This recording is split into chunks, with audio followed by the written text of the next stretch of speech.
responsabilidad aquí es decir lo que está pasando y como medio responsable y serio también como esta empresa, también hacer propuestas. O sea, es necesario decirle al pueblo hondureño que esto no es un juego. Evitemos llegar a los hospitales están abarrotados. Ahorita estamos en un punto que los cupos que se van adquiriendo es porque pacientes van falleciendo. Esta enfermedad no se sabe cuándo es que le va a dar el aletazo. Hay que agarrar al toro con los cuernos. Muy bien. Y ver cómo lo podemos vencer, porque Así esto es todos juntos que tenemos que atacar. Veamos el sector, por ejemplo, de la Centroamérica Oeste. Atención a esto. Impresionante. Este es otro lugar donde se debe habilitar otro centro de atención. Sí. Licenciado Melgar, me parece extraordinario el trabajo que usted nos está presentando. 11 son los que necesitamos, mínimo. Igual o mejor que lo que tenemos en el Infop. Edgardo Melgar, el periodista con más credibilidad. Muy buenas tardes a todo el pueblo hondureño. Les saludamos desde la ciudad de las colinas Damlí en una nueva emisión más de su telenoticiero, hoy mismo edición estelar, viernes 26 de junio. Bueno, lamentablemente la situación que está pasando el país por lo que es el COVID-19 no es diferente al Hospital Gabriela Alvarado, donde ya no hay más cupos para la atención de pacientes en la sala de COVID-19. Sumado a ello, pues ha colapsado ya que el 40% del personal se encuentra en incapacidad y se adeuda más de 1 millón de lempiras a la empresa proveedora de oxígeno. En 3 días la sala de COVID ha colapsado. Vamos a escuchar a la doctora Carminda Sosa, epidemióloga de la región sanitaria de salud, y aún los casos continúan aumentándose. Ya tenemos más de 100 casos. Queremos decirle a toda la parte gubernamental y no gubernamental del paraíso que todos debemos unirnos, que aquí los esfuerzos tienen que ser de todos y cada uno, que el hospital no tiene la capacidad instalada para podernos atender a nosotros, que nos vamos a tener que quedar en la casa porque el hospital está lleno, que todas las instituciones deben poner de su presupuesto para poder habilitar otros espacios y poder mantener ahí las personas que sí requieren estar bajo vigilancia, que necesitamos más vehículos para poder hacer las visitas a los diferentes municipios y más, estar más ágiles con los equipos de respuesta, que vamos a necesitar más personal.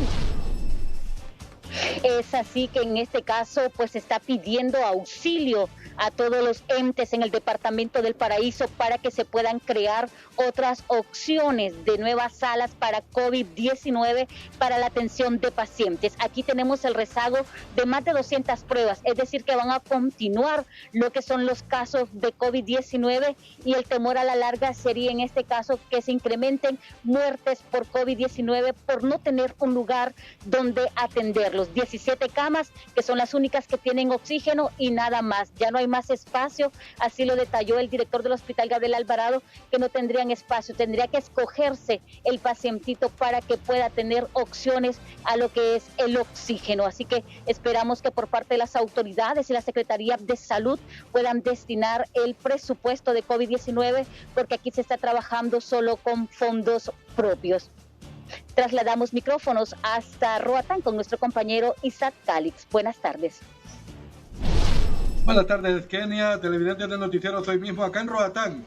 La directora departamental de salud, la doctora Jaylin Coleman, ha lamentado la situación de las bajas que ha tenido, sobre todo en el personal médico hospitalario y también de la departamental de salud. En total son 72 personas que se dedican a la salud, han salido positivos con COVID-19. Escuchemos a la doctora Jaylin Coleman. Sí, estamos viendo que mucho de nuestro personal está muy afectado. Y esto es algo de esperar. Somos el personal en primera línea, ¿verdad? No significa que el personal no se protegió o que no estaba bien protegido. Esto es algo de esperar si se ha visto y se ha notado a nivel mundial. Los primeros en caerse era el personal médico. Sin embargo, un llamado a la población, por favor, no les andan discriminando. Una vez que se recupere este personal, va a ser el mismo personal que va a estar al frente una vez más, apoyándoles y dándoles la atención que ustedes necesitan. A raíz de esta situación, el centro de salud en el sector de French Harbor ha sido cerrado y sobre todo también el personal, las 72 personas han sido aisladas y ya están con su tratamiento maíz en sus respectivos lugares. Esto es lo que les puedo informar desde Roatán, Islas de la Bahía, y yo traslado micrófonos hasta Santa Bárbara con nuestro compañero Alexis Gutiérrez. Buenas noches. Un gusto saludarle, Isaac Calix. También saludamos a todos nuestros televidentes de Noticieros Hoy Mismo a nivel nacional, edición estelar. Bueno, quiero comentarles que aquí en Santa Bárbara los casos del COVID-19 han incrementado y esto tiene preocupado a las autoridades de salud y están agilizando la pronta construcción de una sala COVID, esto pues para que sea más amplia, y están solicitando también las autoridades del Hospital Santa Bárbara Integrado más equipos de bioseguridad para atender a más pacientes del COVID-19 en este sector. Escuchamos a continuación al director del Hospital Santa Bárbara Integrado, el doctor Rafael Montes. Nosotros siempre el equipo necesario que se necesita para lo que son las atenciones en estas patologías, como lo que necesitamos más bombas de infusión, necesitamos los que son los monitores cardíacos, que recordemos que cada cama necesita su bomba de infusión, su monitor cardíaco, su nebulizador en su momento se le llegará a ocupar, y también lo que son sus aspiradores. Por los momentos contamos, pero es una cantidad reducida ya para el nuevo espacio, tener las demás camas. Sí necesitaríamos pues más equipo para atender a los usuarios que nos llegaran a visitar. Quiero comentarles que los municipios que más presentan casos de COVID-19 en este departamento de Santa Bárbara es el municipio de Quimistán y le sigue pues el municipio de Trinidad, Santa Bárbara. Junto a nuestro compañero Cristian Molina en cámaras y en vivo desde Santa Bárbara, vamos con más información aquí en Noticieros Hoy Mismo. El pronóstico del tiempo es presentado por Jet Stereo. Estamos felices de recibirte con todas las medidas de bioseguridad. Visítanos con confianza. Aquí tu bienestar también está incluido. Buenas noches, veamos rápidamente esta imagen satelital que nos muestra muy poca nubosidad sobre Honduras. Sin embargo, el ingreso de humedades del Caribe y también desde el Pacífico hacia el interior del país nos va a causar algunos chubascos, que estamos hablando de chubascos que van a ser aislados, hablando de la zona centro, norte, suroriente y también el sur del país. Las temperaturas se van a mantener muy cálidas, es decir que sábado y domingo estamos esperando mucho calor en todo el territorio nacional. Aquí en Tegucigalpa, temperaturas máximas entre los 28 y 29 grados. En San Pedro Sula estamos esperando de igual manera calor y esperamos cielos nublados. Probablemente en las zonas altas y montañosas sí se registren algunas lluvias. En la ciudad de La Ceiba, una máxima de 31, una mínima de 26. En el sur del país, hablando de Choluteca, esperamos mucho calor. Las temperaturas máximas no dejarán de ser cálidas, alcanzando una sensación térmica casi de los 40 grados centígrados. En Roatán no descartamos las precipitaciones y en Comayagua la máxima alcanzará 32, una mínima de 20 grados centígrados para este próximo sábado. Esto es lo que estamos esperando en el pronóstico del tiempo durante las próximas horas. El pronóstico del tiempo fue presentado por Jet Stereo. Estamos felices de recibirte con todas las medidas de bioseguridad. Visítanos con confianza. Aquí tu bienestar también está incluido. Bien, muchas gracias, compañeros. Bueno, queremos manifestarles que aquí en el sur del país, sobre todo en Choluteca, la situación se vuelve cada vez más crítica, apuntando a ocupar, como decíamos, el tercer lugar del epicentro del COVID en nuestro país. Las autoridades, pues, el doctor Gustavo Avelar con relación a la situación actual del COVID aquí en Choluteca. Ya superamos Atlántida, estamos en cuarto lugar, tenemos con una diferencia, yo creo que con el departamento de Lloro, arriba de unos 70 o 80, si no me equivoco en el dato, en cuanto a lo que es la diferencia. Y si vamos con esta tendencia, a mitad de la otra semana podríamos estar superando al departamento de Atlántida y lo convertiríamos en un tercer departamento con alta incidencia de casos COVID. Lo que hemos estado viendo que la positividad que nos ha estado presentando es muy alta, y si los deben 260 muestras 269 muestras a nivel departamental y tenemos una positividad de un 60 a casi un 70%, estaríamos hablando de arriba de 170, 180 casos que todavía estaríamos esperando nosotros que nos salieran en los comunicados. Con este informe pues vamos a una pausa comercial y luego retornaremos pues siempre informando aquí en Hoy Mismo. Hola, ¿qué tal? Buenas noches. Les saludo desde la ciudad de La Ceiba, donde se ha dado una proliferación de zancudos, así que también hay que estar atento con el dengue. Entre otras informaciones, la Fundación Margui, que es mejor conocida como Fundamar, ha donado mascarillas y también víveres a algunas mujeres emprendedoras en esta ciudad puerto. Nuestro compañero Gustavo Bustillo nos ha preparado la nota. Fundación Margui Dip realizó un importante donativo de víveres a grupo de mujeres emprendedoras que son parte del Centro de Desarrollo Empresarial en La Ceiba, Atlántida. Sí, con todo cariño y amor hemos donado provisiones y mascarillas a mujeres emprendedoras gracias al Centro de Desarrollo Empresarial que nos donaron a nosotros las provisiones y nosotros las entregamos a ellas. Yo soy parte de la directiva del Centro de Desarrollo y por eso agradecemos a la ingeniera presidenta del Centro de Desarrollo la donación que en cambio nosotros la trasladamos a mujeres emprendedoras. Además habló de las próximas proyecciones por parte de dicha fundación, entre ellas un aporte que se estará realizando en los próximos días a Ciudad Mujer. Hoy le vamos a hacer una pequeña donación a la Ciudad Mujer de mascarillas y overalls de médicos, mascarillas para adultos y niños, un poquito porque nosotros también las usamos en la fundación. En La Ceiba, con imágenes y edición de Dani García, Gustavo Bustillo, Noticiero.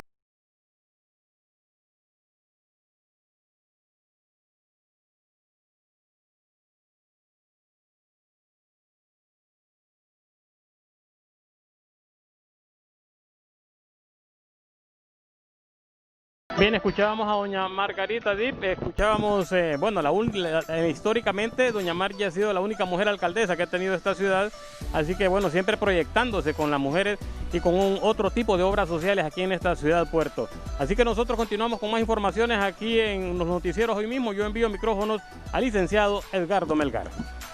La noticia positiva fue presentada por Claro. Sigamos conectados con doble navegación en tu plan postpago. Muy bien, muchas gracias Raúl por la información desde La Ceiba. Estos son titulares de otras noticias importantes de hoy.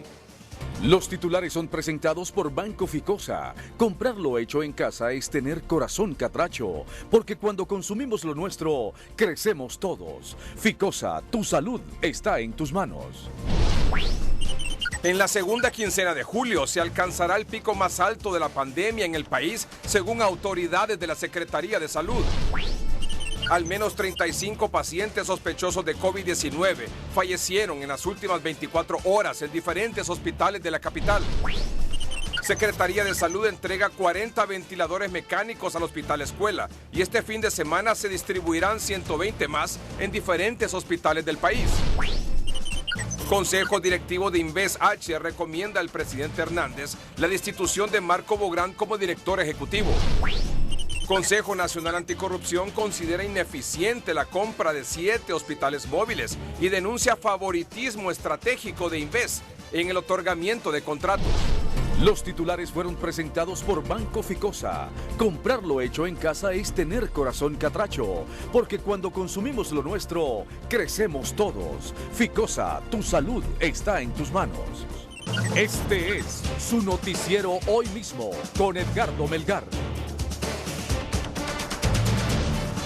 La noticia del día es presentada por Broncopulmin D, el experto en gripe y tos para toda la familia.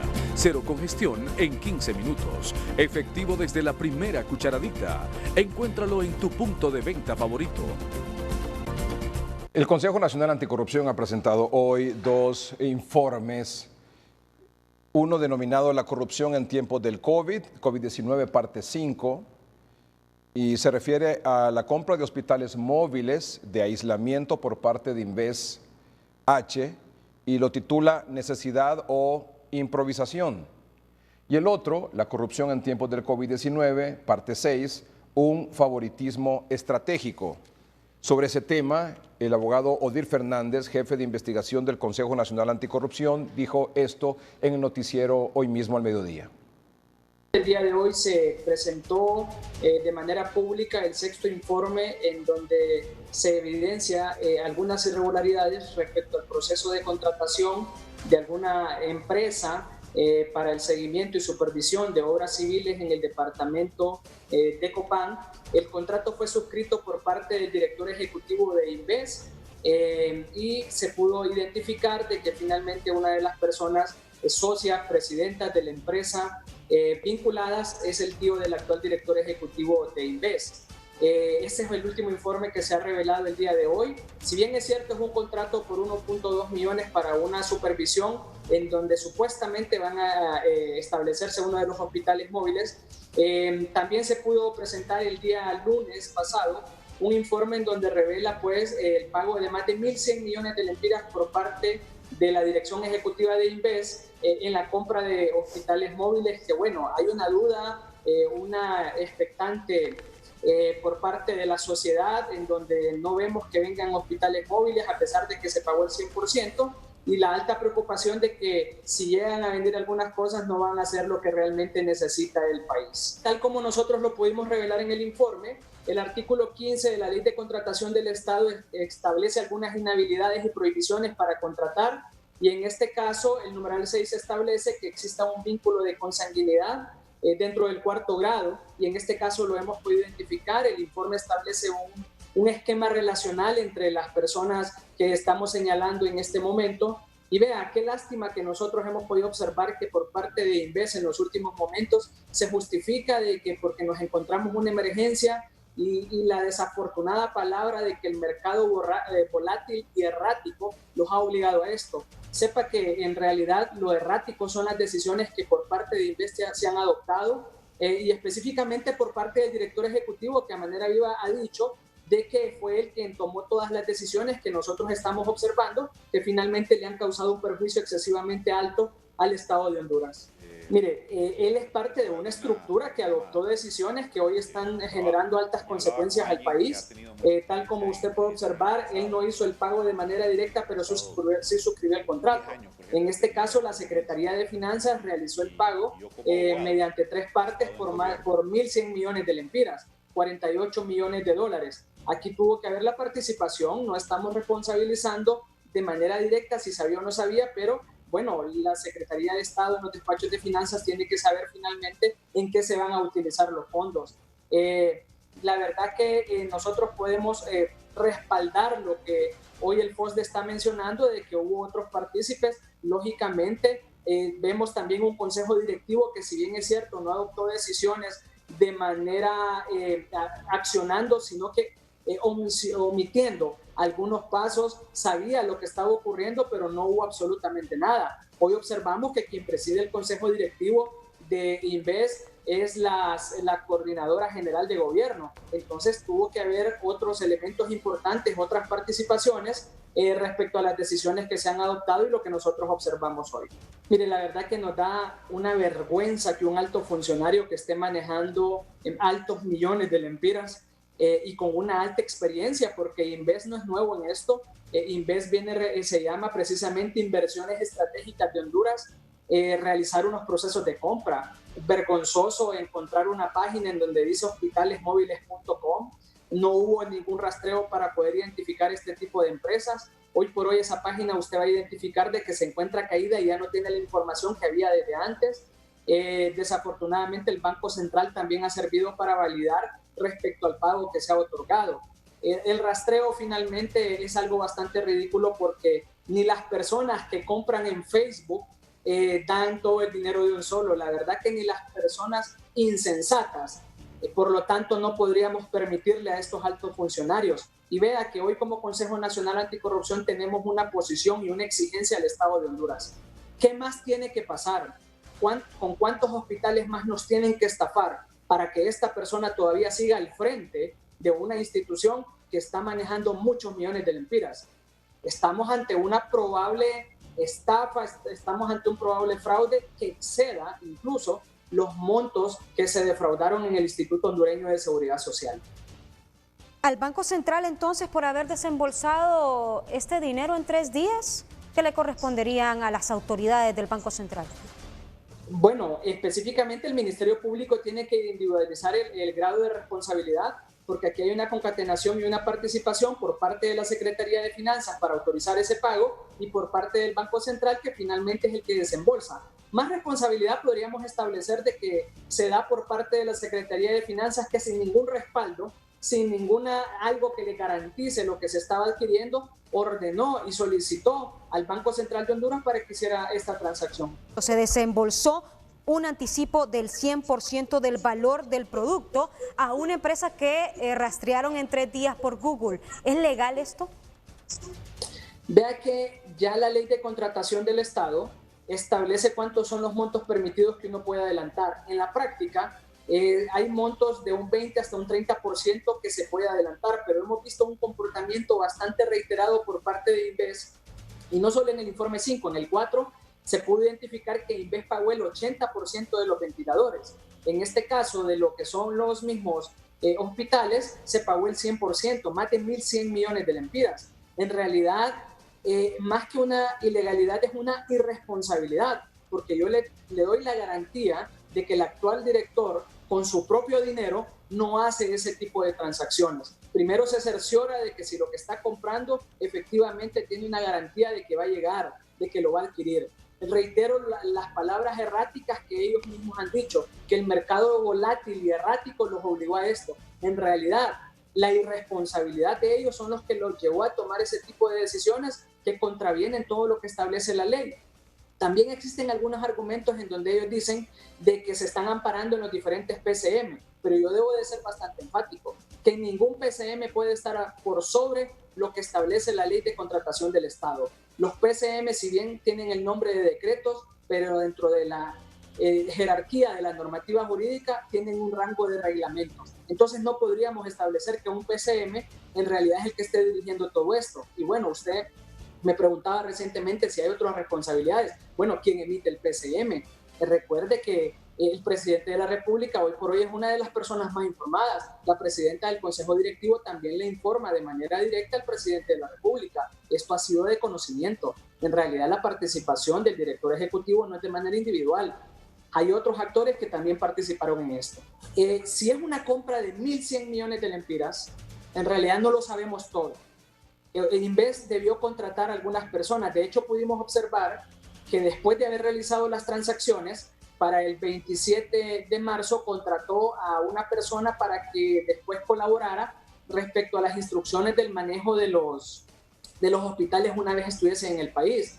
En realidad, yo creo que han perdido el norte, creo que no se han bajado de las nubes y desconocen sus capacidades, en donde también uno no puede decir de manera individual si es correcto o no comprar. Uno requiere de otras asesorías. Y bueno, se pudo observar de que la dirección ejecutiva de Inves adoptó decisiones sin tener un dictamen, un conocimiento previo.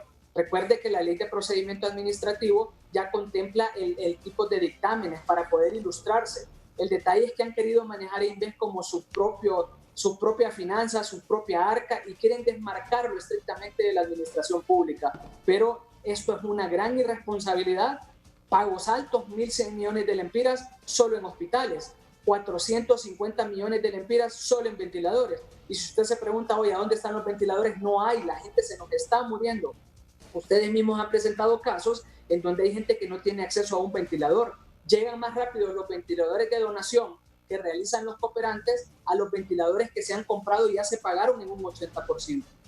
¿De quién era la empresa por la cual ustedes están haciendo parte de este informe hoy y por la cual supuestamente Marco Bográn ha favorecido? El tío del señor Marco Bográn es presidente y socio de la empresa Cinsa. ¿De cuánto fue la sobrevaloración de estos hospitales? Bueno, la sobrevaloración, hay informes que establecen que son más de 50 millones, pero yo no me atrevería a dar cifras ahorita hasta ver estrictamente los hospitales, porque ve y de repente no nos traen nada. Entonces también el perjuicio sumaría. ¿Elmet Medical Systems es una empresa de maletín? Es una empresa de USB porque realmente no tiene un establecimiento físico que los identifique. ¿Se conocía ya el propietario de esta empresa con Marco Bográn? Eso yo no lo podría acreditar, él lo podría establecer, pero sí podemos decir de que este sujeto ya ha venido a Honduras y ha realizado otro tipo de transacciones. ¿Cree usted que vengan estos hospitales al país? Tengo mis reservas, porque ya la página establece cuántos contenedores tendrían que estar para decir que llegan los que están mencionando, pero en realidad solo viene una cantidad de contenedores que no suman los hospitales que deberían de estar. Exigimos que el Tribunal Superior de Cuentas entregue un informe objetivo tendiente a determinar las responsabilidades de cada uno de los participantes. La noticia del día fue presentada por Bronco Pulmin D, el experto en gripe y tos para toda la familia. Cero congestión en 15 minutos. Efectivo desde la primera cucharadita. Encuéntralo en tu punto de venta favorito. Sobre las declaraciones del abogado Dir Fernández y los informes sobre este tema del Consejo Nacional Anticorrupción, dos comunicados. El primero de la Secretaría de Finanzas dice lo siguiente: la Secretaría de Estado en el Despacho de Finanzas, CEFIN, a la comunidad internacional y a la población hondureña en general comunica lo siguiente. Uno, que no es competencia de la Secretaría de Estado en el Despacho de Finanzas aprobar órdenes de compra ni participar en ningún proceso o gestión de adquisición de otras instituciones. Son las unidades ejecutoras las responsables de administrar el presupuesto tal como les fue aprobado por el Congreso Nacional. Dos, que igualmente, según la ley, la Secretaría de Estado en el Despacho de Finanzas no autoriza órdenes de pago de otras instituciones. La Secretaría de Estado en el Despacho de Finanzas, a través de la Tesorería General de la República, actúa conforme al artículo 87 de la Ley Orgánica de Presupuesto, Decreto Legislativo 83-2004. En relación a eso, el artículo 87 de la Ley Orgánica de Presupuesto, emisión de la orden de pago, dice lo siguiente: el documento que corresponde a la orden de pago será emitido y suscrito según corresponda por las gerencias administrativas de las Secretarías de Estado o por los responsables en quienes se haya delegado o desconcentrado dicha función. En los demás organismos del sector público comprendidos en el artículo 2 de la presente ley, será emitida y suscrita por las respectivas organizaciones internas. Solamente se tramitarán las órdenes de pago cuyos compromisos hayan sido previa y debidamente aprobados por las autoridades responsables de la administración y dirección de los órganos correspondientes. Los gerentes administrativos firmantes de la orden de pago serán los responsables de las erogaciones ante los organismos fiscales del Estado. En el reglamento de ejecución de la presente ley se establecerán los criterios básicos que las instituciones deben aplicar en relación con el grado de delegación administrativa. Las órdenes de pago que se refieran a obligaciones que deben ser canceladas en el exterior se emitirán a favor del Banco Central de Honduras. Esta institución, al recibir los fondos, efectuará el pago correspondiente a favor del beneficiario indicado en la orden de pago que para tal efecto le remita la institución pertinente. Tegucigalpa, municipio del Distrito Central, 26 de junio de 2020. Y el Banco Central de Honduras ha emitido el siguiente comunicado, que dice lo siguiente: 1. De acuerdo con el artículo 56 de la ley del Banco Central de Honduras, todos los fondos de la hacienda pública, inclusive de las tesorerías especiales, así como los fondos distritales y municipales y demás dependencias, entidades oficiales, serán depositados en el Banco Central, de tal manera que las entidades mencionadas anteriormente se constituyen como cuentavientes del banco. En cumplimiento de su función de depositario de los fondos públicos dentro de los servicios bancarios que brinda el Banco Central a sus cuentavientes, se encuentra la atención de órdenes de transferencias locales y al exterior a favor de terceros, las cuales son realizadas de acuerdo con las instrucciones giradas por el cuentaviente, conforme a los procesos y la normativa vigente establecida para tal efecto. El Banco Central de Honduras, por medio de los departamentos operativos, atiende este tipo de solicitudes de transacciones de conformidad a los recursos disponibles de sus cuentavientes. Es importante mencionar que, de acuerdo con el artículo 16 de la Ley Orgánica del Presupuesto, la administración de los recursos públicos corresponde a las respectivas instituciones descentralizadas o a los demás organismos públicos que por ley tuvieran atribuida esta facultad. En virtud de lo anterior, la administración de los fondos compete exclusivamente a la institución titular o cuentaviente. Finalmente, el Banco Central reitera a la ciudadanía en general que todas sus acciones son ejecutadas observando sus procesos a lo interno con base a ley y apegados al principio de la ética como valor fundamental de la institución. Tegucigalpa, municipio del Distrito Central, 26 de junio de 2020. Don Omar Rivera es el secretario ejecutivo del Foro Nacional de Convergencia, FONAC, y nos acompaña unos minutos esta noche. Ingeniero Rivera, buenas noches. Un gusto saludarlo, Edgardo. El FONAC el miércoles anterior, a raíz de todo este asunto de la compra de los hospitales móviles, el informe de la ACJ, hoy del CNA y toda la información que sobre esta situación se ha publicado, el FONAC solicitó la separación del señor Marco Bográn como director ejecutivo de Inves. El consejo directivo hoy, que está comprendido nada más por 5 instituciones, serían 3 de gobierno, está la secretaria de Desarrollo Económico, la vicepresidenta de la República, la secretaria de Finanzas, el representante del COEP y el representante del FONAC. Le han recomendado al presidente Juan Orlando Hernández la separación del señor Marco Bográn. ¿Qué impresión le causa? Mire, en primer lugar creemos que hay un clamor popular y tiene mucho que ver con esclarecer los hechos en torno a las transacciones que ha realizado Invesache en el marco de esta emergencia por la pandemia del coronavirus COVID-19. Nosotros hemos, a través de una resolución por parte de la Asamblea General del FONAC, traducido esa demanda ciudadana y hemos planteado al seno del Consejo Directivo la necesidad de separar, de suspender, de procurar que no esté al frente de la dirección de Inves Honduras del señor Marco Bográn, hasta que las denuncias que han sido puestas al público, las investigaciones que en este momento se realizan por los delitos de abuso de autoridad, de fraude, de malversación de caudales públicos, que pesquisa que está a cargo de FEDCO, del Ministerio Público, la auditoría especial que está haciendo el Tribunal Superior de Cuentas y una auditoría financiera y de cumplimiento que ha ordenado el mismo Consejo Directivo, mientras ese tipo de investigaciones, pesquisas, auditorías no concluyen y no se determina el grado de responsabilidad civil, administrativa o penal que tiene el actual director ejecutivo de Inves Honduras. Creemos que lo pertinente es precisamente que sea separado de su cargo y ojalá el mandatario tome en consideración los diferentes argumentos que se establecen en este planteamiento que hemos hecho. Una vez que se decida esto, es decir, si se decide la separación del señor Bográn finalmente por el presidente de la República, porque esa es una recomendación del Consejo Directivo, el presidente, es decir, el FONAC va a continuar, ya sea, si Bográn continúa al frente, ¿el FONAC seguirá con el Consejo Directivo o se retira? Mire, nosotros estamos, Edgardo, nosotros estamos comprometidos a cumplir a cabalidad los diferentes roles que tenemos de acuerdo a la ley, de acuerdo al orden jurídico vigente. Pero la pregunta, ingeniero, la pregunta, ingeniero, disculpe, es, ¿con Bográn o sin Bográn el FONAC sigue en Invest? Es una decisión por parte de la Asamblea continuar en el Consejo Directivo, pero es un mandato también hacer presión sana, incidencia, presionar a las autoridades a que hagan lo pertinente.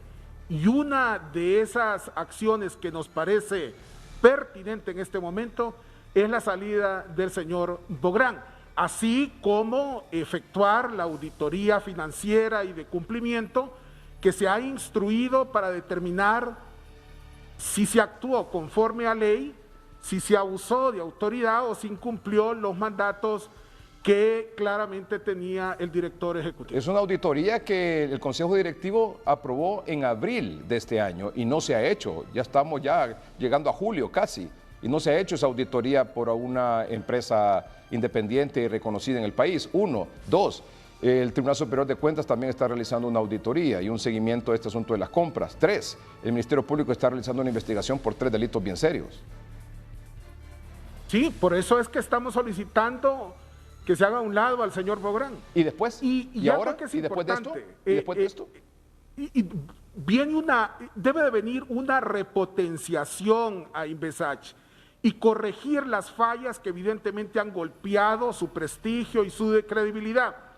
Por ejemplo, a lo largo de muchos años, Inves se caracterizó por su transparencia, por rendir cuentas, por actuar de manera eficiente en el uso de los recursos para implementar diferentes programas y proyectos. Hoy en día, lamentablemente, está clavado en la mente, en el imaginario colectivo de la ciudadanía, que eso no es así. Habría que avanzar precisamente a recuperar gran parte del terreno perdido, y en materia de compras y contrataciones del Estado, yo creo que es importante que se inicie un proceso radical de reforma en materia de ley de contratación del Estado, fortalecimiento de la Oficina Normativa de Compras y Contrataciones ONCAE, todo lo que tiene que ver con el acceso a la información pública, y la obligatoriedad que los funcionarios que ejecutan proyectos, que manejan recursos públicos, no solamente pongan a disponibilidad de la población información clave, que no pongan obstáculos para acceder a esa información, sino que rindan cuentas permanentemente, especialmente cuando son cuestionados. Sí. Hemos podido ver que muchas organizaciones de sociedad civil han cuestionado el desempeño de Inves, y lamentablemente las explicaciones minuciosas, diseccionadas en términos de las distintas fases de contratación de muchos de estos insumos y las adquisiciones que se han realizado, lamentablemente no ha habido una respuesta que satisfaga ni a estas organizaciones de sociedad civil ni a la ciudadanía en general. Bueno, tan es así que el Consejo Nacional Anticorrupción desde abril se retiró. También se retiró FOPRIDE, que es una organización importante y que aglutina muchas organizaciones de la sociedad civil. ASJ también se retiró. La Cruz Roja iba a administrar estos 7 hospitales y se retiró también la Cruz Roja de esta administración. Este es un asunto bien serio. Claro que sí, y hay que buscar la manera que estas instituciones vuelvan a cumplir el rol que tenían, ya sea en el marco de formar parte del Consejo Directivo, o como es el caso de la Asociación para una Sociedad Más Justa, que continúe de forma permanente, sostenible en el tiempo, haciendo veeduría a las transacciones o ejecutando cualquier tipo de auditoría a las compras que se hubiesen efectuado. Mire, Inves es una herramienta muy importante, tal vez es la institución del Estado que tiene sobre sus hombros la mayor cantidad de recursos para ejecutar obra pública, cerca de 10.000 millones de lempiras para ejecutar infraestructura, proyectos financiados por el Banco Interamericano de Desarrollo, proyectos financiados por el Banco Mundial. Debe el Estado responder ante la necesidad de repotenciar y recuperar el prestigio de una institución que en el pasado reciente fue respetada aquí en el país y a nivel internacional. Le paso otro tema rapidito. Mire, hoy es viernes y mire que hemos dedicado menos tiempo, menos compromiso, menos esfuerzo, más distracción a la pandemia, a los muertos que solo aquí en la capital se cuentan entre 25 y 30 diarios. Y yo no sé, ingeniero Rivera, si usted está claro de esta situación. Que ¿cómo es posible que con este asunto del Código Penal, que con este asunto de ahora de estas denuncias de corrupción, que son temas que por supuesto hay que abordar, pero en medio de esta pandemia, esta situación realmente es lamentable, es tragedia sobre tragedia, como lo decíamos ayer con el doctor Hugo Noé Pino. Quiero compartir con usted, por ejemplo, un tuit que en su cuenta de redes sociales puso hoy el pastor Alberto Solórzano. Y él decía esto hoy: qué triste, mientras gente sigue muriendo, los hospitales colapsados, recursos mal utilizados, etcétera, etcétera, etcétera. Los políticos confrontados y sembrándole más desesperanza al país. Su comentario. Mire, da la impresión, particularmente que algunos miembros de la clase política ya se están ambientando, ya se están acomodando o en determinado momento acostumbrando al olor de la muerte. Da la impresión que han perdido sensibilidad ante el dolor y el drama que viven muchas familias. Yo hoy igual en la mañana lo decía, Es importante que en este momento no nos distraigamos y busquemos una manera de respaldar cualquier iniciativa efectiva que vaya encaminada a bloquear el contagio y respaldar a las instituciones y al personal médico y de enfermería que lucha queriendo salvar vidas. No hay duda que, como usted muy bien lo dice, se están distrayendo en situaciones que pueden de alguna manera resolverse en el futuro cercano. Hoy en día, cada descuido, cada distracción, cada actitud indiferente frente a la pandemia, cada actitud abúlica frente a esta crisis sanitaria que tenemos, tiene un costo en vidas humanas irreparable, que lamentablemente da la impresión que los políticos no están conscientes del perjuicio a la ciudadanía. Ingeniero, muchas gracias por estar esta noche con nosotros, muy amable. El ingeniero Siempre Omar Rivera. Un gusto saludarlo, Edgardo. Gracias. El ingeniero Omar Rivera, el secretario ejecutivo del Foro Nacional de Convergencia, FONAC. Vamos a un corte comercial. Tenemos mucho más esta noche aquí en el noticiero. Ya volvemos. Banco Ficosa recibe incremento en línea de crédito por $130 millones para fomentar el sector productivo y comercio exterior, MIPYME. Este crédito otorgado por el Banco Centroamericano de Integración Económica contribuye a la generación de empleo y al crecimiento económico de Honduras. El objetivo es financiar proyectos en el marco de cualquiera de los programas de intermediación financiera del BESIE, con énfasis en sectores productivos, comercio exterior y la MIPYME. Esta línea global de crédito recibida tiene efectos de alto impacto en nuestro país al impulsar los sectores productivos, fortalecer el sector financiero y apoyar la expansión e intercambio comercial de Honduras con otros países. El presidente ejecutivo del BESIE, el doctor Dante Mossi, señaló que a través de aliados estratégicos como Ficosa fomentamos el crecimiento y la competitividad de la MIPYME, principal fuente de empleo en la región centroamericana. El presidente del grupo financiero Ficosa, Camilo Atala, indicó que en Ficosa tenemos un rol muy importante en la recuperación del país y la reactivación de la economía. Estamos comprometidos con el sector productivo, la micro, pequeña y mediana empresa en Honduras, quienes han sido impactados por la crisis y son un pilar fundamental en nuestra economía. Con esta línea de crédito apoyaremos a miles de emprendedores, brindándoles el capital que necesitan y en consecuencia aportaremos el desarrollo socioeconómico del país. Esta firma ratifica la confianza que instituciones financieras internacionales tienen en Ficosa y marca un paso importante en la institución bancaria de capital hondureño. Banco Ficosa, con una trayectoria de más de 25 años en el mercado, se ha garantizado una posición privilegiada liderando el sistema financiero de Honduras y se ha ubicado como uno de los 10 principales grupos financieros de Centroamérica.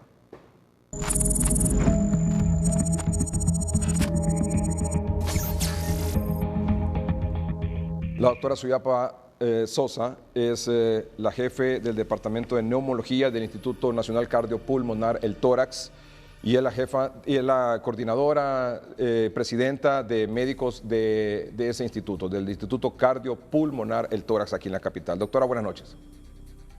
Muy buenas noches, licenciado Melgar. ¿Cómo está la situación en el Tórax? Pues calientísima. Tenemos en este momento 146 camas, todas están ocupadas. Se ha logrado abrir casi más de 50 camas en las últimas 2 semanas. Creo que esto pues ha sido por el incremento de todos estos casos graves. Tanto la dirección ejecutiva como el personal de salud de nuestro instituto ha hecho un esfuerzo enorme para tratar de dar algún tipo de solución a toda esta cantidad de pacientes graves que llegan. Sin embargo, pues hasta el momento hemos tenido muy poco apoyo de lo que es el desembolso del presupuesto por SINAGER. En los últimos avances que hemos tenido desde hace aproximadamente 3 semanas, pues yo sí quiero felicitar al general Cordero de Copeco, que él pues ha cumplido en la parte del tomógrafo del instituto después de 14 meses. Ya esperamos que la próxima semana se logre el funcionamiento de él. Ya están las piezas de repuesto y también se nos informó que él se había comprometido para lo que era el mantenimiento y la compra de un aire acondicionado con los humidificadores para su correcto funcionamiento. Y esto pues definitivamente que yo tengo que agradecerlo públicamente. Claro. En cuanto a la cantidad de personal que nosotros estábamos solicitando desde hace este tiempo para la apertura de las nuevas salas, pues acá definitivamente hemos tenido muchísimos inconvenientes porque no se ha logrado todavía a estas alturas tener toda la cantidad de personal. Muchos de ellos llegan infectados por el COVID-19, entonces al día siguiente son incapacitados, otros abandonan sus puestos porque tienen un poco de temor. Entonces esto nos ha venido a, digamos, a tener algún tipo de limitación en esta parte. Y la otra, que era lo de laboratorio, esto sí es un problema serio porque definitivamente nosotros no contamos con los recursos para hacer estas pruebas en el hospital y la mayoría, todos los pacientes lo tienen que pagar. Y aquí, si me permite, el licenciado Melgar, quisiera hacer una aclaratoria ante una denuncia que salió el día de ayer, donde el instituto estaba cobrando más de 900 lempiras por hacer un PCR. Yo quiero aclararle, y espero que la persona lo esté viendo, que esto no es cierto. El Instituto Nacional Cardiopulmonar no le cobra a sus pacientes, sino que lo que pasa es que muchas de estas pruebas la tienen que hacer en la privada, y entonces la privada, pues ahí usted tiene que ir a pagar. Y bueno, la otra es la parte de los medicamentos, que si bien es cierto hemos tenido mayor cantidad de pacientes, muchos de los medicamentos no los tenemos disponibles, algunos pacientes los tienen que comprar, y uno de los medicamentos más graves que yo creo que nosotros los tenemos que tener en nuestro hospital es un problema disponer de ellos, tenemos que estar casi peleando para tener esta cantidad. El día de hoy se nos dijo que eran los últimos 100 frascos que se nos daba. Esto nos parece que no es correcto, porque entonces, ¿qué es lo que vamos a estar manejando en pacientes tan graves? Y bueno, algunas denuncias que nosotros hicimos con el equipo de protección personal, donde no venía completo, esto ha sido así. Y el día de ayer, pues por medio del doctor Gerardo Sosa y unos donantes, unos señores a apellido Alvarado, donaron la cantidad de 740,000 lempiras en donaciones para EPP. Y pues esto también hay que agradecerlo porque representa gente altruista que quiere apoyar a nuestro instituto. Okay. Bueno, hemos avanzado entonces con el tema del tomógrafo, que esperemos que esté resuelto para esta próxima semana. Definitivamente. Qué bueno, eso es una buena noticia. Pero nos hace falta equipo de protección personal, nos hace falta que nos terminen de equipar el laboratorio para que el tórax pueda hacer PCR, nos falta el apoyo en personal. Y todas las pruebas de los biomarcadores. Nos hace falta personal y ahora medicamento. Sí, claro, medicamento.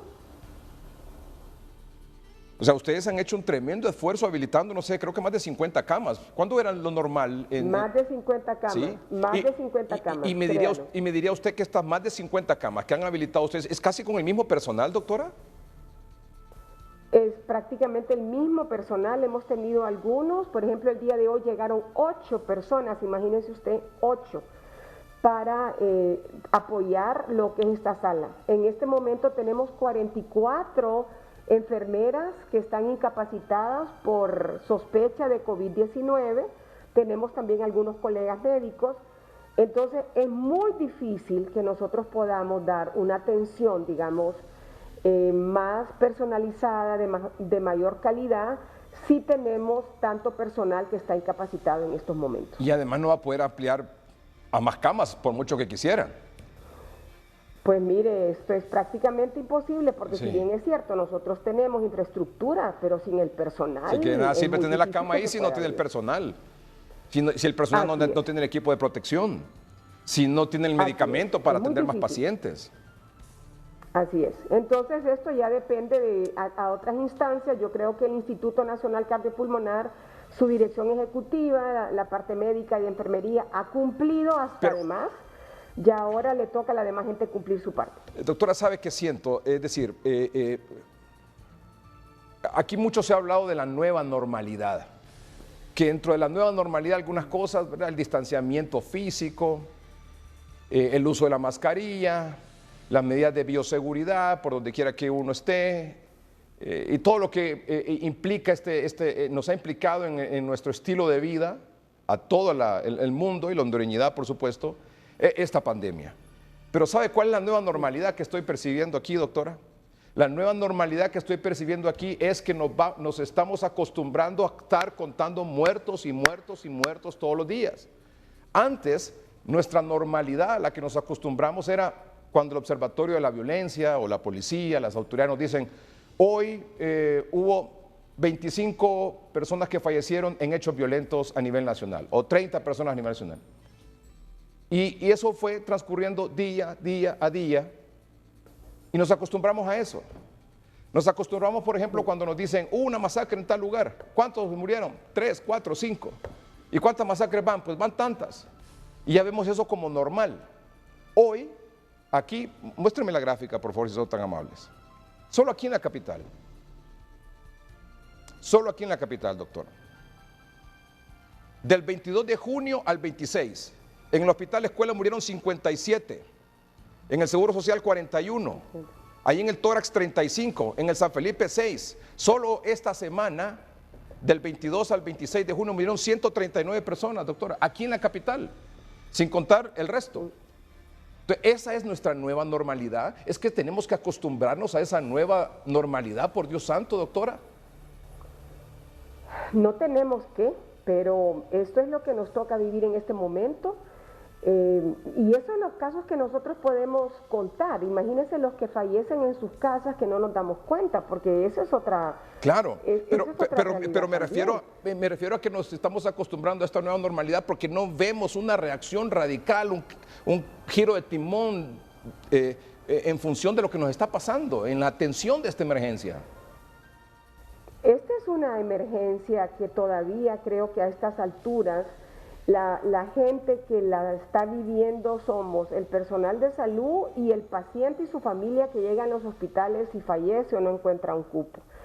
Pero hay gente que todavía está, digamos, muy cómoda en sus áreas de vivienda donde cree que esto no le va a afectar. Y como usted dice, se están como acostumbrando a la suma. Pero hoy solo fueron 20, mañana 17.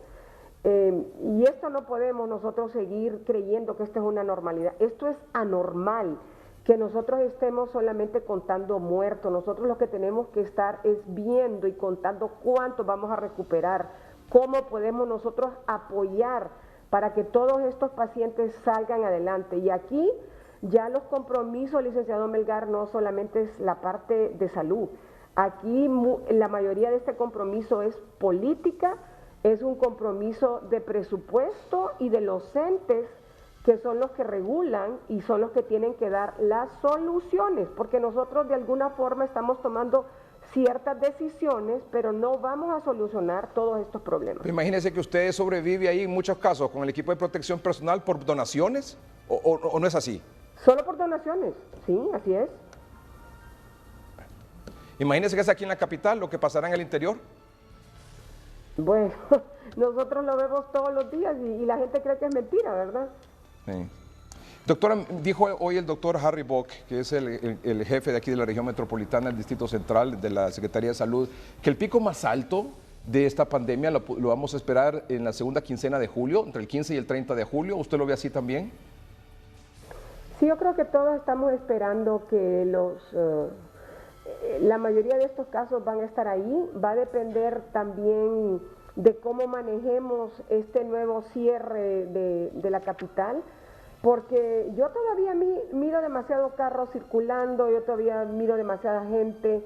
Entonces, si nosotros no vamos a tomar nuestras propias decisiones para nuestra propia protección, esto no va a terminar. Yo creo que vamos a estar como los próximos 2 meses, 3 meses y vamos a estar igual. Claro. Y de alguna u otra forma tenemos que ser más agresivos y más drásticos en el manejo de toda la ciudad capital. Claro, el control. En el control. Doctora, ¿es cierto esto? Y, bueno, en el tiempo y la experiencia suya de todos estos días, toda esta semana, estos casi 4 meses con esto, ¿es cierto que los pacientes que fallecen, generalmente mayores de 60 años, es porque llegan tarde a buscar la atención en los hospitales? Mire, estábamos viendo nosotros en estas últimas 2 semanas que más o menos el promedio de días que el paciente llega anda alrededor de 10 a 12 días. Creemos que ya ha pasado la parte viral, donde todavía está muy leve, ha estado todavía automedicándose en su casa, no ha estado buscando mucha atención médica. Hemos visto que va algunas veces a ciertas clínicas privadas y le dan varios medicamentos. Y a mí me parece absurdo que ahorita no se piense en COVID como primera opción y que se esté dando algún tipo de manejo que lo que está haciendo es enlenteciendo que usted haga un diagnóstico más temprano. Entonces, estábamos viendo que más o menos son 10 días y los pacientes llegan sumamente graves con niveles muy bajos de oxígeno. Y esta enfermedad se caracteriza por eso mismo, porque da una hipoxemia silenciosa. El paciente puede llegar caminando, todavía puede hablar, y los niveles de oxígeno que el paciente maneja son menores de 70, que esto es bastante bajo. Claro. Es decir, usted me está diciendo que llegan pacientes que ya tienen 10 días con síntomas. Ya van con 10 días con síntomas, sí. Claro. Sí, así es complicado. Y fíjese que otra cosa importante es que se está viendo mucha presentación atípica en estos pacientes. No la típica que se decía, ¿verdad? Estamos viendo pacientes que llegan sin fiebre, sino que tal vez con un poquito de dolor de cabeza, con un poquito de congestión nasal, con un dolor detrás ocular, con diarrea, y a veces no se piensa que puede ser este tipo de enfermedad. Y cuando se toman la medición de oxígeno, aparece que está menor de 80.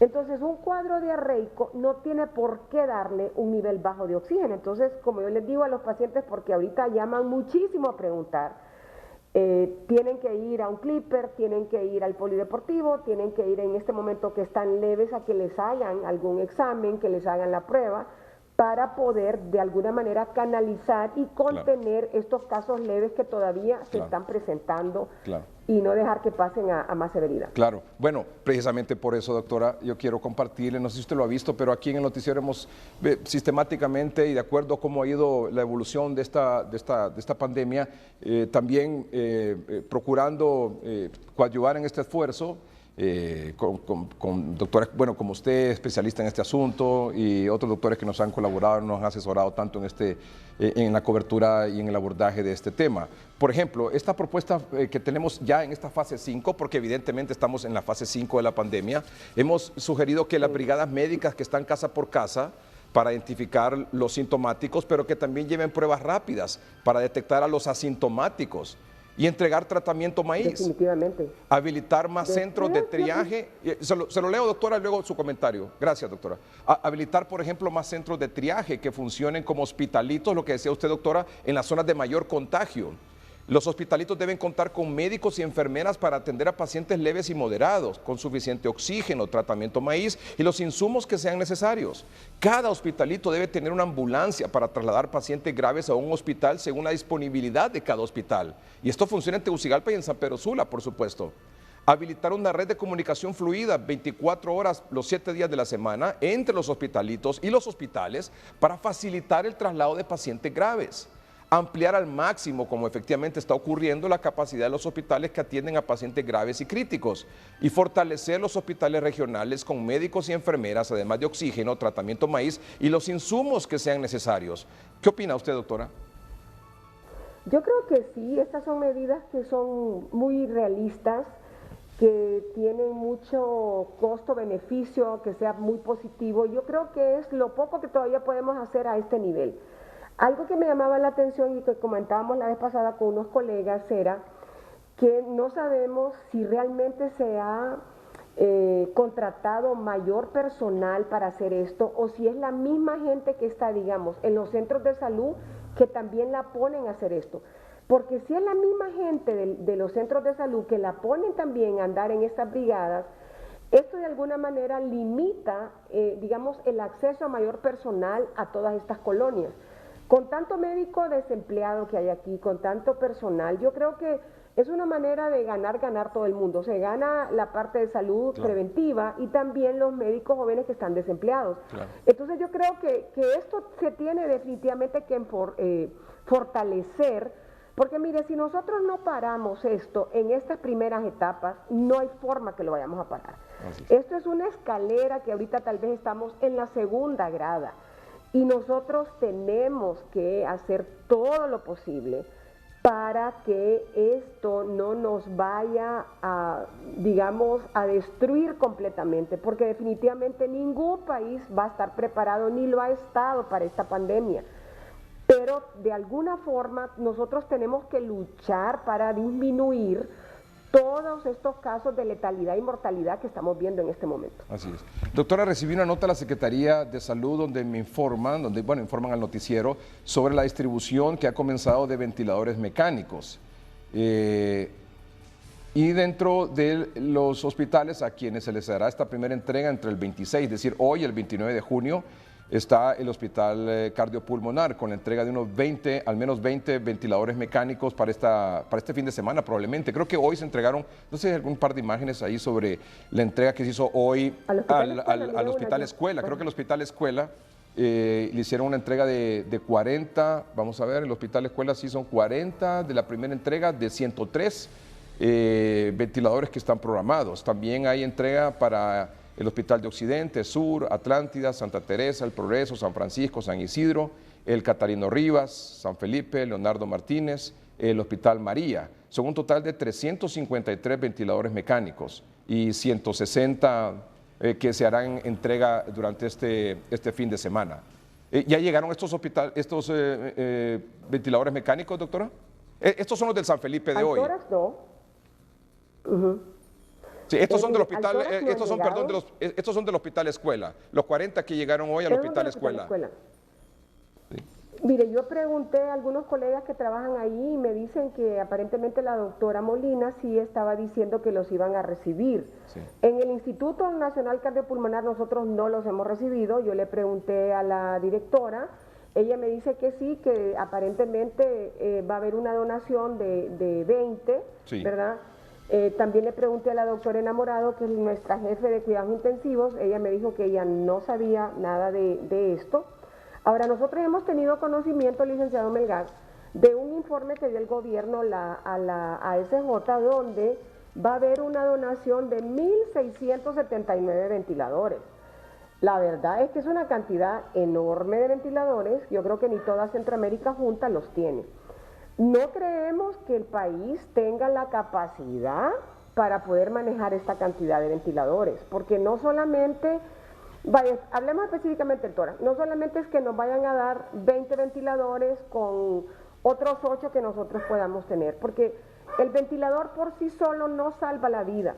Usted necesita todo un equipo, necesita el personal médico entrenado, al personal de enfermería, necesita que haya atriles, bombas de infusión, monitores, entonces se necesitan más cosas.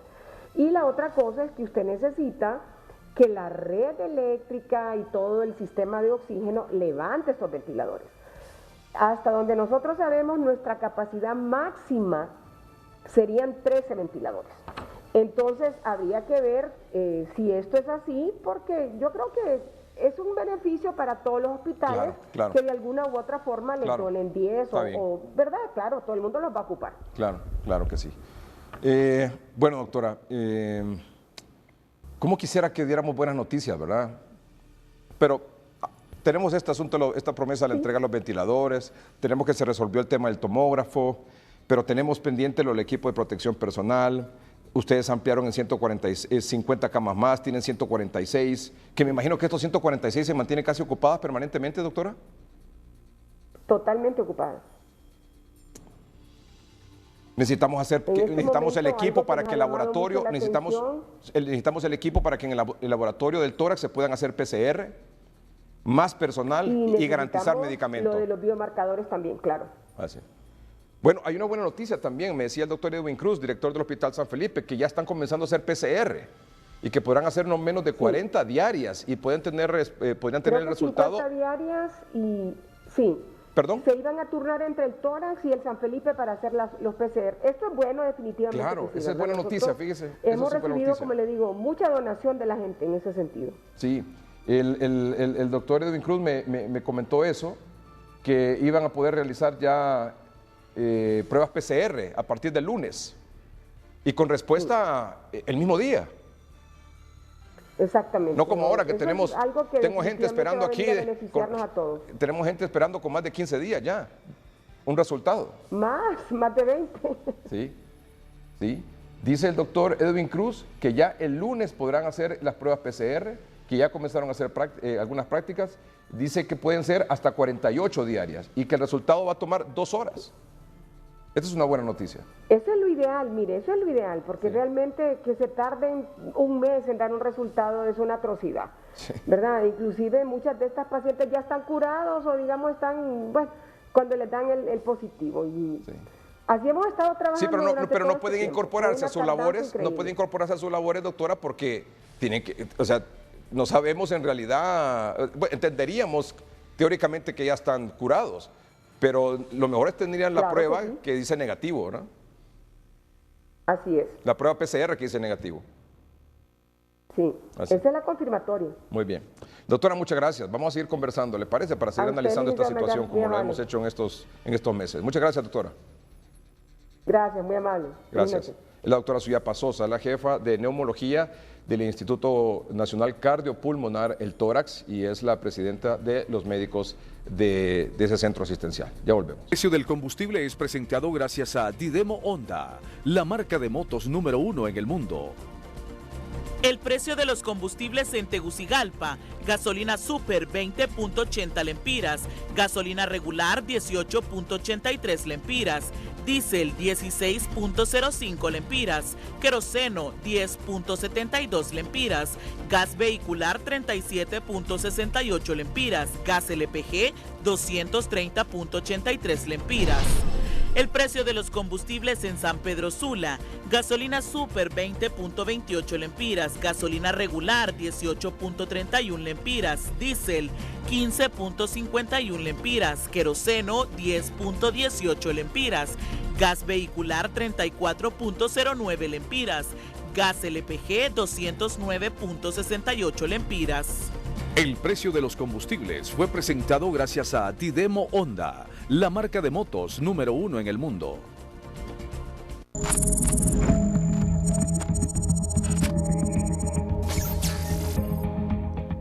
Finalizamos la semana, vamos a sábado y domingo y quisiéramos dejar un mensaje con la licenciada Isi Romero. Ella es psicóloga clínica.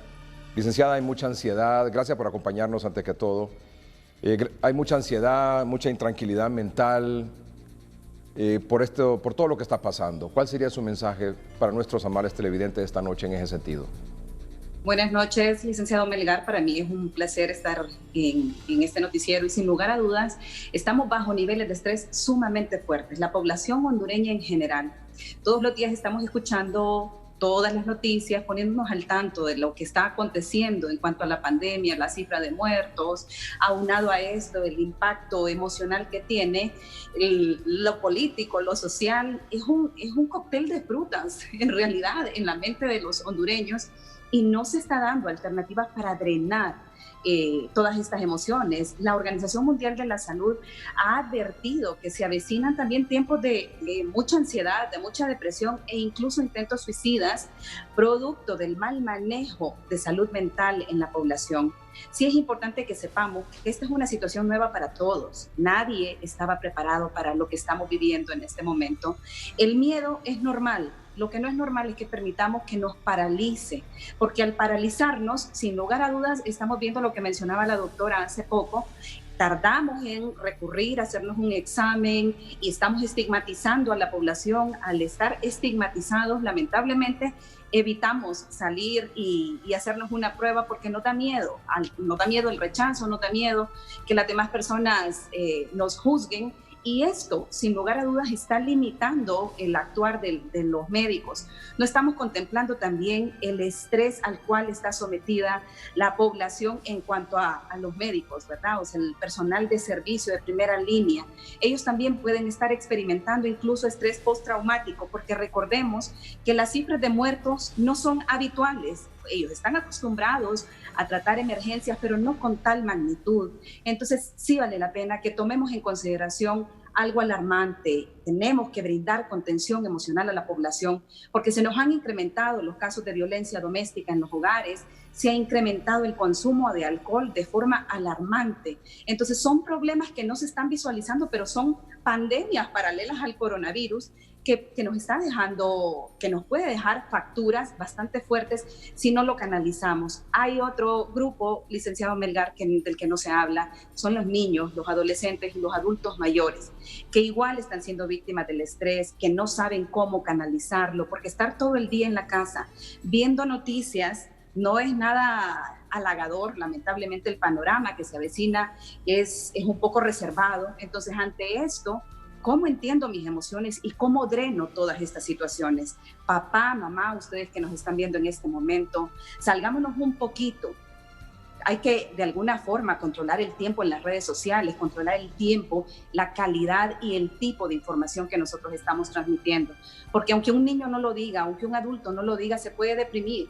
Vamos a encontrar en ellos trastornos de pánico, vamos a encontrar alteraciones o trastornos alimenticios, ideación suicida. Se lo digo con toda la certeza, porque en mi experiencia profesional actualmente estoy atendiendo virtualmente a mis pacientes y es impresionante cómo muchas personas han entrado en pánico en esta situación. ¿Cuál es el principal consejo que usted da? Bueno, hay que regular el tiempo que nosotros estamos viendo las noticias, no estar todo el día viendo y saturándonos de esto. Invertir tiempo, dividir bien nuestro tiempo, que es recomendable en este momento hacer actividad física, sacar juegos de mesa y dedicar ese tiempo a la familia, darle la oportunidad a la familia para que se expresen, hablen de qué es lo que están sintiendo, tomar las medidas de prevención y precaución, porque estamos viendo dos extremos, aquel que cae en pánico y se alarma en exceso, y el otro que entra en negación y dice esto no existe o esto a mí no me va a pasar. Claro que existe, claro que es una realidad, es una crisis sanitaria que estamos viviendo a nivel mundial, pero no podemos dejar que el miedo nos paralice. El miedo nos debe ayudar a actuar responsablemente y a fomentar la comunión familiar, esa que habíamos estado anhelando hace mucho tiempo porque no teníamos ese espacio. Hoy que lo tenemos, pues la mejor alternativa es sentémonos, platiquemos. Hoy es viernes, disfrutemos ese espacio en familia, ya que estamos en casa. Nos han recomendado distanciamiento físico, pero no distanciamiento social. Estas redes nos deben servir para mantenernos unidos, comunicados. Si sus papás están solos en casa y son adultos mayores, llámelos, active una videollamada. Es básico el contacto cara a cara con ellos, porque la soledad en tiempos muy prolongados puede desencadenar, sin lugar a dudas, estados depresivos muy peligrosos en la población. ¿Y para los jóvenes que están ansiosos por salir a la calle? Bueno, en este caso, mire qué importante que menciona lo de los jóvenes. Están mucho tiempo metidos en las redes sociales, en los juegos de video o encerrados en sus cuartos. Papá, mamá, si ustedes se dieron cuenta que su hijo tiene 10, 12 horas de estar encerrados, pregúntense qué está pasando. Hay otro problema bastante grave y es el consumo de pornografía, el tráfico de pornografía infantil en este momento. No es extraño encontrar niñas y niños que estén siendo víctimas de depredadores en las redes porque están mucho tiempo conectados y con muy poca supervisión. Nosotros tenemos esa falsa percepción de que estamos en casa y están seguros. Ahí está guardado en el cuarto, no le pasa nada. Pero póngase a pensar con quién chatea, con quién está conectado, qué está haciendo su hijo o su hija tanto tiempo conectado o pasándose hasta las 3, 4 de la mañana y alterando por completo el horario de sueño. En este momento se hace necesario tener una higiene de sueño apropiada, porque si no dormimos bien, vamos a condicionarnos y es más fácil que nos deprimamos también. Entonces, aprender a tener horarios, como si estamos saliendo, como mantener estas rutinas, todo cambió, pero levántese temprano, báñese, cámbiese, no se mantenga todo el día en pijama, porque esto de alguna manera está mandando una señal, está influyendo en nuestras actitudes, en nuestra forma de pensar. Mantener dentro de lo que se puede una cierta normalidad en nuestras rutinas. Si está teletrabajando, pues mantenga sus horarios, pero también deje tiempo para el ocio. El ocio no es pegarse a las redes sociales, porque muchas veces, lejos de informarnos, nos desinformamos y entramos en caos. No es de extrañarse ahorita personas que han entrado en crisis de pánico, que están somatizando, que les duele la cabeza, que están sintiendo ardorcito en la garganta. Todo esto es el mal manejo de emociones. A veces ni ha salido. Mire, es bastante curioso porque en este momento son muchas las personas que han referido sentir que han experimentado la enfermedad, el COVID, sin necesidad de tenerlo. Y esto es una influencia directa de la salud mental que estamos experimentando todos los hondureños sin excepción. Licenciada, muchas gracias por sus comentarios. Y me gustaría que lo estuviéramos conversando para aconsejar a los jóvenes y tener un espacio también para aconsejar a los adultos mayores. Muchas gracias, licenciada, muy amable. Okay. Gracias. La licenciada Isi Romero es psicóloga clínica. No hay tiempo para más, solo para agradecer el favor de su atención. Buenas noches y que estén bien. El clima es presentado por Sudagrip. Al primer síntoma de la gripe, toma Sudagrip, un producto Pile.